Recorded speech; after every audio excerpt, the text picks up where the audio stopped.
Assalamualaikum warahmatullahi wabarakatuh. Bertemu kembali dengan saya, Nina Jamian, dalam mata kuliah akuntansi pajak. Materi kali ini kita akan membahas mengenai konsep akuntansi pajak yang sebelumnya sudah dibahas di pertemuan kemarin.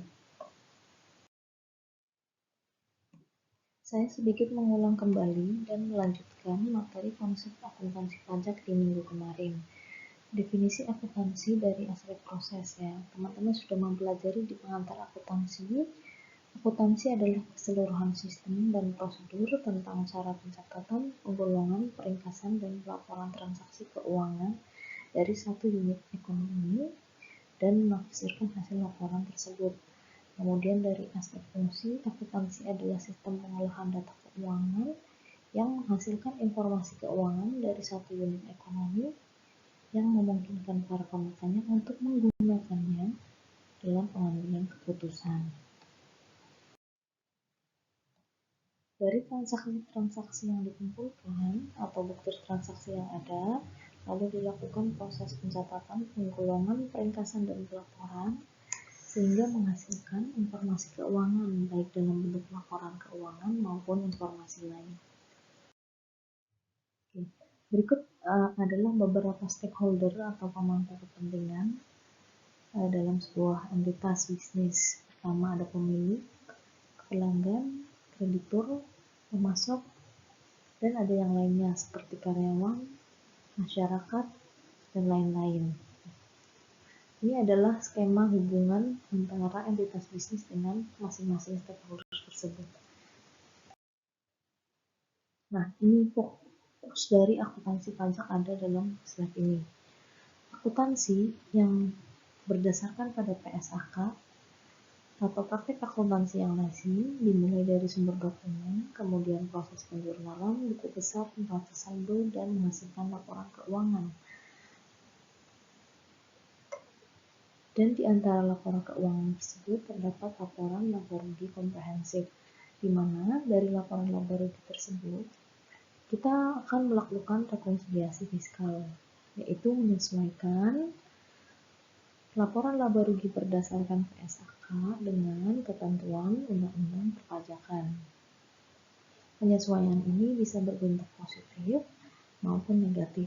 Penyesuaian positif adalah penyesuaian yang akan meningkatkan jumlah pajak terutang, sedangkan penyesuaian negatif adalah penyesuaian yang akan menurunkan jumlah pajak terutang.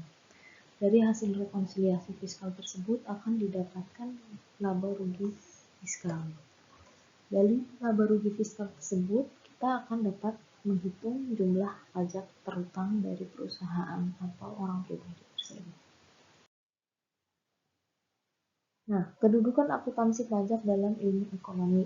Akuntansi pajak adalah akuntansi yang diterapkan sesuai dengan prinsip perpajakan atau merupakan bagian statutory accounting, yaitu akuntansi yang dibatasi dengan peraturan tertentu. Dengan kata lain, akuntansi pajak dapat didefinisikan sebagai sistem dan prosedur mengenai cara pencatatan, penggolongan, peringkasan, dan pelaporan transaksi keuangan dari suatu unit ekonomi untuk menghasilkan informasi keuangan dan kewajiban perpajakan. Jadi tambahan informasinya adalah terkait dengan kewajiban perpajakan. Nah, ini yang sudah saya sebutkan tadi ya, bahwa akuntansi keuangan atau akuntansi komersial mengacu pada standar akuntansi keuangan yang ditetapkan oleh IAE. Sedangkan akuntansi pajak itu mengacu pada undang-undang perpajakan. Ini adalah perbedaan antara akuntansi komersial atau akuntansi keuangan dengan akuntansi fiskal. Pertama, pada pedoman penyusunannya seperti yang telah disebutkan tadi, akuntansi komersial mengacu pada standar akuntansi keuangan dan akuntansi fiskal mengacu pada undang-undang perpajakan. Output dari akuntansi keuangan adalah laba bersih usaha atau laba komersil, sedangkan output dari akuntansi fiskal adalah penghasilan kena pajak, ya, sehingga kita dapat menghitung pajak terutangnya. Penggunanya adalah akuntansi komersial adalah stakeholder, dan di akuntansi fiskal adalah kantor pajak itu sendiri. Kemudian keputusan utama di akuntansi komersial adalah keputusan bisnis dari stakeholder. Misalnya bagi investor, apakah kondisi keuangan perusahaan layak untuk diinvest gitu. Atau untuk kreditor untuk melihat apakah laporan keuangan perusahaan tersebut perusahaan mampu untuk membayar kredit plus bunganya. Kemudian keputusan utama di akuntansi fiskal adalah untuk menentukan jumlah pajak terutang. Pengakuan pendapatan dan biaya. Semua pendapatan dan biaya dapat diperhitungkan dalam menentukan laba menurut akuntansi komersial sepanjang memenuhi syarat pengakuan dari pendapatan dan biaya tersebut. Namun di akuntansi fiskal, tidak semua pendapatan dan biaya itu bisa diperhitungkan. Ada pendapatan yang menurut akuntansi komersial merupakan pendapatan, tapi menurut akuntansi fiskal bukan pendapatan. Ada juga biaya yang menurut akuntansi komersial merupakan beban, namun menurut fiskal itu bukan beban. Nah, ini akan kita pelajari lebih detail di pertemuan selanjutnya. Prinsip konservatisme dapat diterapkan dalam akuntansi komersial. Namun, prinsip ini tidak dapat diterapkan dalam akuntansi fiskal. Karena ada ketidaksamaan atau perbedaan pada undang-undang pajak dengan PSAK, maka menimbulkan perbedaan, bisa beda tetap dan beda waktu, sehingga perlu diadakan penyesuaian. Beda tetap adalah perbedaan yang timbul akibat perbedaan aturan dalam akuntansi pajak dan akuntansi komersial. Berikut adalah beberapa hal yang menyebabkan adanya beda tetap tersebut. Jadi beda tetap tadi kan karena ada perbedaan aturan dalam akuntansi pajak maupun akuntansi komersial. Nah, contoh pertama adalah menurut akuntansi komersial merupakan penghasilan, tapi menurut ketentuan pajak penghasilan bukan merupakan penghasilan. Contohnya adalah dividen yang diterima oleh PT dalam penyertaan modal 25% atau lebih pada badan usaha yang didirikan dan berkedudukan di Indonesia. Jadi misalnya PTA memiliki investasi dengan kepemilikan lebih atau sama dengan 25% ke PTB, maka penghasilan dividen yang diterima oleh PTA itu bukan merupakan penghasilan bagi PTA karena bukan merupakan objek pajak penghasilan seperti itu. Jadi akan ada koreksi. Menurut akuntansi, laba ini, bagian laba atau dividen ini diakui sebagai penghasilan investasi. Namun di sisi pajak, menurut Undang-Undang Perpajakan, hal ini tidak diperbolehkan dimasukkan dalam kategori penghasilan seperti itu, karena bukan merupakan objek pajak. Jadi akan ada koreksi yang menurunkan nilai penghasilan, otomatis akan menurunkan nilai pajak yang terutang, berarti masuk dalam kategori penyesuaian negatif. Seperti itu.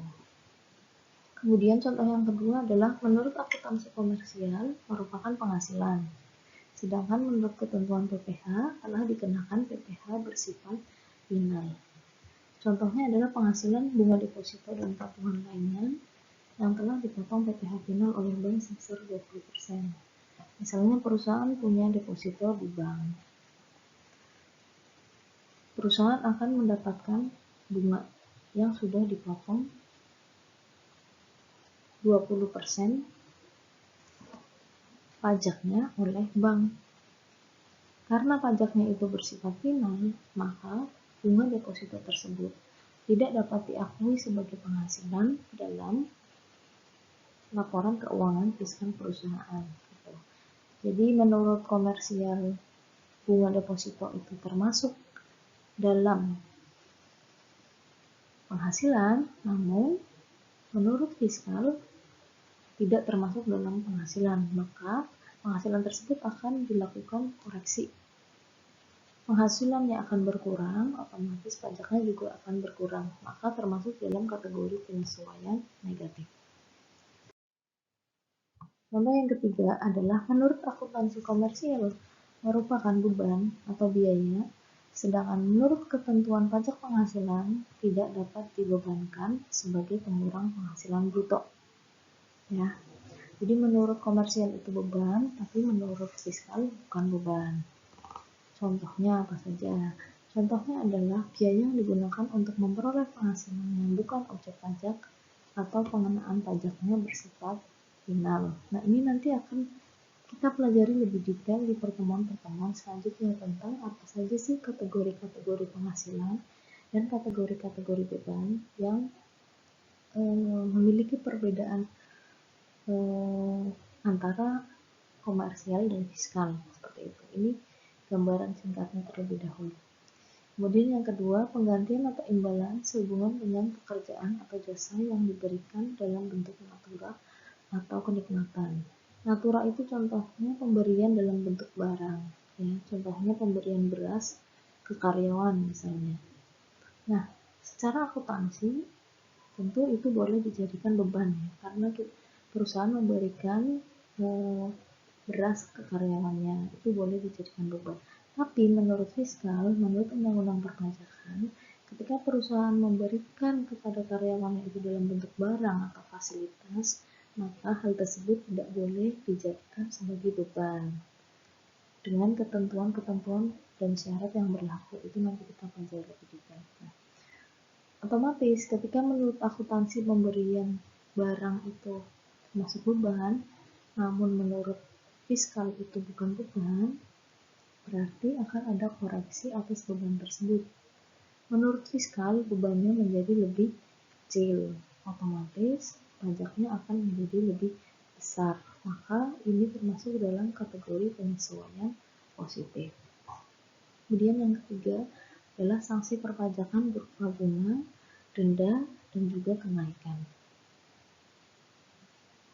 Sanksi perpajakan menurut akuntansi itu boleh dijadikan beban, misalnya sanksi keterlambatan, sanksi kurang bayar, dan seterusnya. Tapi menurut pajak, menurut undang-undang perpajakan, sanksi pajak itu bukan merupakan beban.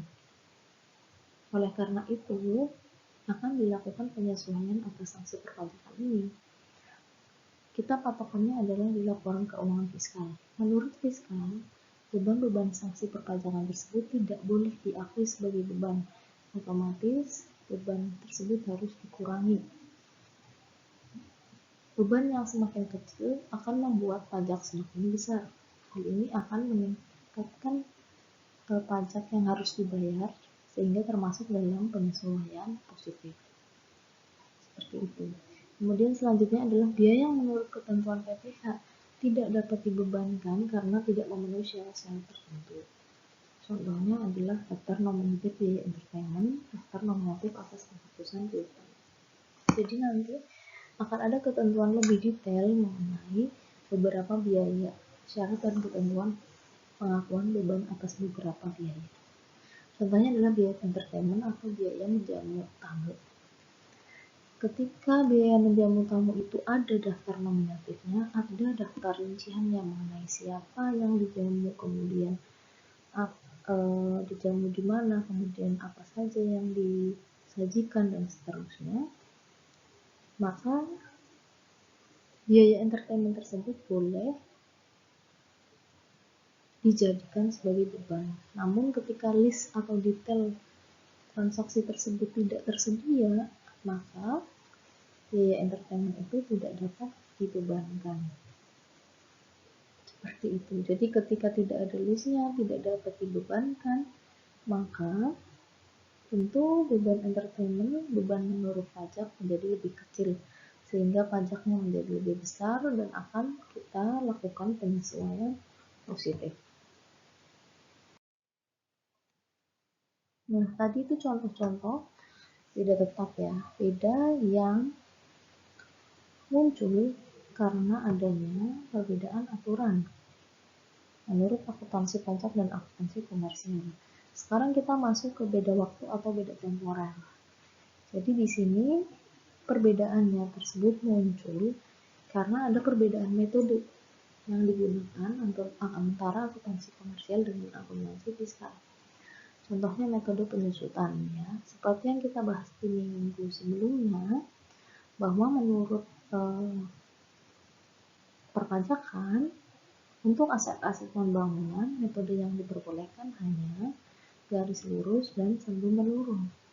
Sedangkan menurut akuntansi komersial ada berbagai macam metode ya, selain garis lurus dan saldo menurun. Ada jumlah awal tahun, unit produksi, jam produksi, dan seterusnya. Ketika ada perbedaan metode penyusutan tersebut, otomatis akan mempengaruhi besarnya biaya penyusutan yang diakui pada tahun tersebut. Ketika misalnya menurut fiskal beban penyusutan lebih kecil daripada akuntansi komersial, maka harus dilakukan penyesuaian. Beban menurut fiskal lebih kecil, maka pajaknya akan menjadi lebih besar sehingga penyesuaiannya positif. Contoh lain adalah metode penilaian persediaan, kemudian penyisihan piutang tak tertagih, dan rugi laba selisih kurs. Seperti itu. Kemudian contoh lainnya lagi adalah pada useful life atau masa manfaat dari suatu aset. Ya. Menurut perpajakan itu sudah diatur. Dia termasuk golongan 1, 2, 3, atau 4. Golongan 1 memiliki masa manfaat 4 tahun, golongan 2 8 tahun, golongan 3 16 tahun, dan golongan 4 20 tahun. Tapi menurut akuntansi komersial tidak ada patokan pasti menentukan useful life dari suatu aset. Tergantung judgement manajemen menentukan aset ini kapan bisa bermanfaat dalam waktu berapa tahun. Misalkan menurut akuntansi dia menentukan useful life-nya 5 tahun. Sedangkan menurut perpajakan dia masuk ke dalam kategori golongan 1, berarti 4 tahun. Perbedaan masa manfaat ini tentu akan mempengaruhi perbedaan beban penyusutan. Seperti itu. Ini nanti akan kita pelajari lebih detail pada bagian akuntansi atas aset, akuntansi pajak atas aset tetap. Ya. Nah, konsep dasar akuntansi pajak ini kurang lebih sama dengan konsep dasar atau prinsip dasar di akuntansi komersial. Ada business entity concept, jadi suatu konsep bahwa suatu entitas bisnis itu berdiri sendiri ya, harus dipisahkan dengan keuangan pribadi si pemilik. Kemudian going concern concept, konsep yang mengasumsikan bahwa suatu perusahaan akan bisa terus berdiri,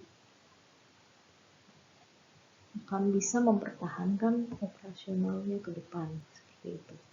Yang ketiga historical cost concept, konsep yang mengukur beberapa aset dengan biaya historisnya atau biaya pada saat pengakuan. Money measuring unit, jadi semua aset-aset atau utang dan ekuitas disajikan dalam satuan mata uang, ya, rupiah misalnya, bukan kursi 42 seperti itu, bukan, tapi dalam bentuk uang. Periodicity, penyajian laporan keuangan itu dalam satuan periode, yaitu satuan buku dari 1 Januari sampai 31 Desember. Matching cost and revenue, penyandingan biaya dengan pendapatan, ya. Kemudian materiality concept, dan yang terakhir adalah conservatism. Nah, hubungan akuntansi pajak dan akuntansi komersial. Untuk kepentingan pajak, akuntansi komersial harus disesuaikan dengan aturan perpajakan yang berlaku di Indonesia. Jika terjadi perbedaan antara akuntansi komersial dan pajak, untuk keperluan pelaporan dan pembayaran pajak, maka undang-undang pajak memiliki prioritas untuk dipatuhi, sehingga tidak menimbulkan kerugian material bagi WP yang bersangkutan. Jadi intinya kalau ada perbedaan menurut akuntansi dan menurut pajak, untuk keperluan pelaporan perpajakan dan juga pembayaran pajak pastinya, itu kita mengacu pada undang-undang perpajakan yang lebih diprioritaskan. Nah, tujuannya apa sih laporan keuangan fiskal itu? Ya pasti memberikan informasi yang diperlukan untuk menghitung besarnya PPh dan DPP. Kemudian membantu WP untuk menghitung besarnya pajak yang terutang. Ya, pasti ini karena tujuan akhir kita supaya dapat menghitung pajak yang terutang yang seharusnya dibayar itu berapa berdasarkan laporan keuangan fiskal yang dibuat. Gimana cara buat laporan keuangan fiskal? Ya dari laporan keuangan komersial yang perusahaan buat dilakukan dengan rekonsiliasi fiskal. Kemudian mengetahui dan menilai tingkat kepatuhan WP dalam menjalankan self-assessment.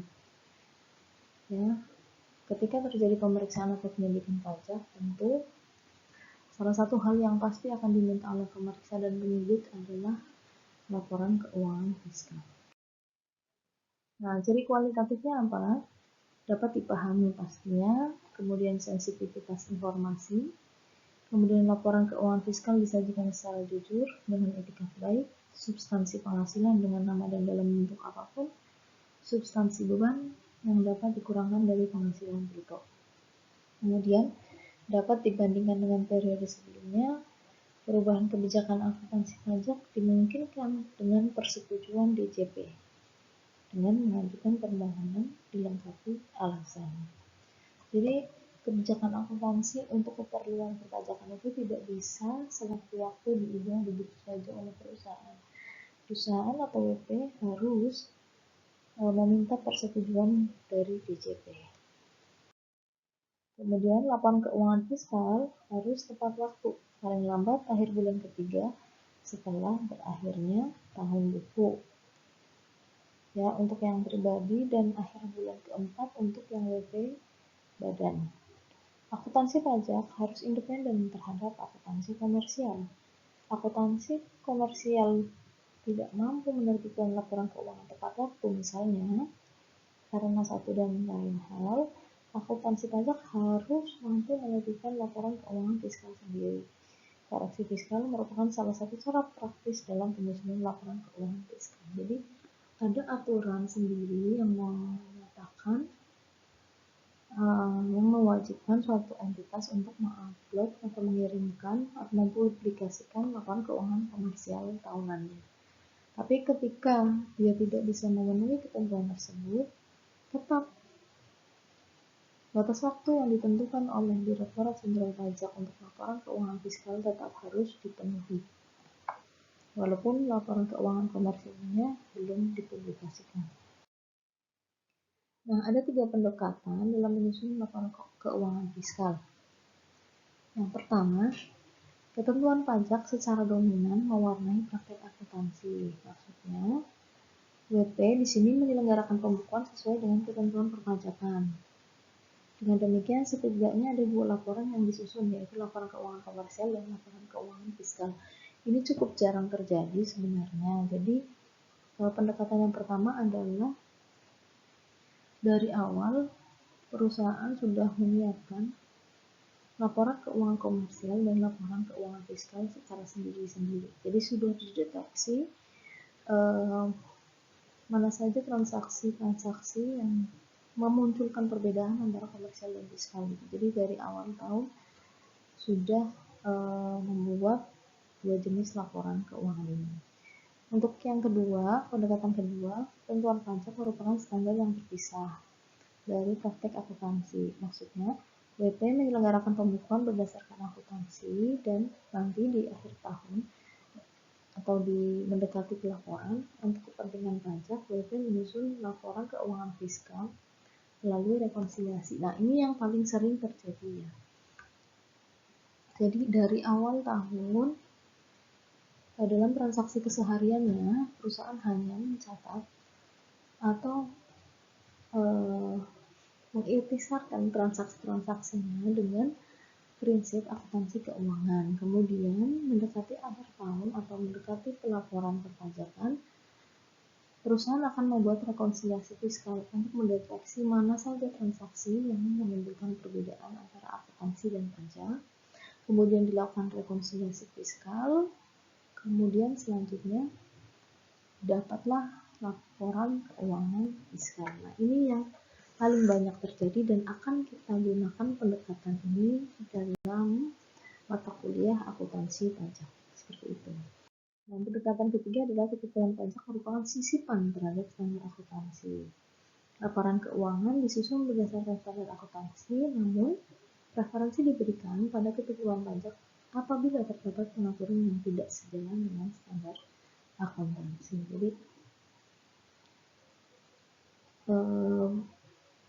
itulah 3 pendekatan yang paling banyak adalah pendekatan kedua dan yang akan kita pelajari di mata kuliah ini. Nah, penyesuaian laporan keuangan fiskal. Pajak tidak mengatur secara khusus mengenai cara atau alur dalam menyusun laporan keuangan. Oleh karena itu, WP dapat mengikuti alur penyusunan laporan keuangan yang terdapat dalam akuntansi komersial. Jadi prinsipnya, sepanjang undang-undang perpajakan tidak mengatur hal lain, maka penyusunan laporan keuangan fiskal itu mengikuti laporan keuangan komersial. Ya. Jadi sepanjang tidak ada perbedaan antara pajak dan akuntansi, maka mengikuti akuntansi komersial. Laporan keuangan dimulai dari pencatatan dokumen dasar yang terjadi dalam sebuah transaksi ke dalam buku harian atau jurnal, kemudian disusun ke buku besar. Di akhir periode, buku besar itu disusun dalam neraca saldo, kemudian dilakukan penyesuaian dan dilakukan closing entries. Dari neraca saldo dibuat laporan keuangan komersial. Itu yang teman-teman pelajari di pengantar akuntansi ya. Nah, untuk kepentingan pajak, maka laporan keuangan komersial itu akan disesuaikan. Proses penyesuaiannya dinamakan dengan rekonsiliasi fiskal. Disesuaikan dengan apa? Disesuaikan dengan ketentuan undang-undang perpajakan. Ya, demikianlah kurang lebih materi untuk hari ini.